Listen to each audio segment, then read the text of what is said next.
Hi guys, share ko lang sa inyo itong ating gagambang salmon. Nahuli ko kasi hindi nagpapaalam na nagle-lay ng egg. Nangingitlog. Buti na lang sakto yung gising ko. Kaya nung nakita ko na nagwe-webbing na siya at ayan oh. Ngayon ko lang nakita na hindi pala nanggagaling sa kanyang wet packs. Yung itlog pag lumalabas, doon po nanggagaling sa gitna ng kanyang tiyan. So nakita niyo napakabilis niyan. Kung gaano kabilis tumaba at naging botsyog sa kakakain ng kanyang mga tinalo, ganun din kabilis lumabas yung kanyang mga eggs. Pero kung makikita nyo, ang matagal lang talaga dito na proseso ay yung paglalagay ng web. Kasi kailangan may foundation yung paglalagyan niya ng itlog. So, kailangan yung paglalagyan ng itlog niya ay stable, matibay para hindi masira or hindi mabulok yung kanyang mga itlog. Kaya yun muna yung inuuna niya.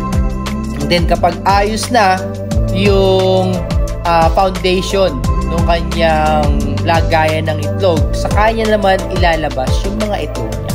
At yung nakikita nyo ngayon, after na mailagay na yung mga itlog, saka naman niya babalutan ng mas makapal para nga naman safe na safe kung sakaling may mga, alam niyo na, minsan sa mga kagubatan, may mga langgam, or may mga kung ano-ano, or sa mga ulan. Minsan kasi kapag nasa puno yung mga yan, nang uulanan, so mababasa yung itlog niya. So ginagawa niya talaga ay kino-coat niya, pinapakapal niya yung sapot para safe na safe. At yun, nakakatuwa kasi isa ang gagambang salmon sa pinaka malupit makipaglaban pagdating sa labanan ng mga gagamba. Pero kung makikita ninyo, wala siyang pinagkaiba sa mga ibang gagamba kapag gumagawa na ng kanyang mga eggs or inaayos na niya yung lagayan ng kanyang mga eggs. Nakakatuwa kasi ang ganda rin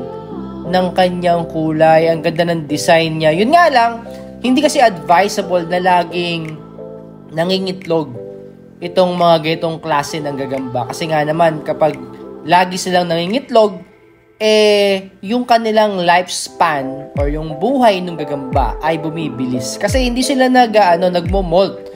Yung ibang mga gagamba kasi na nagmo-molt, ay yun naman yung iniiwasan ng ibang mga keeper na mag-molt lagi kasi nga yung lifespan ng kanilang gagamba umiiksi. Dito naman sa mga pang-derby, hindi sila nagmo-molt. Yun nga lang, nangingitlog sila kahit wala silang partner.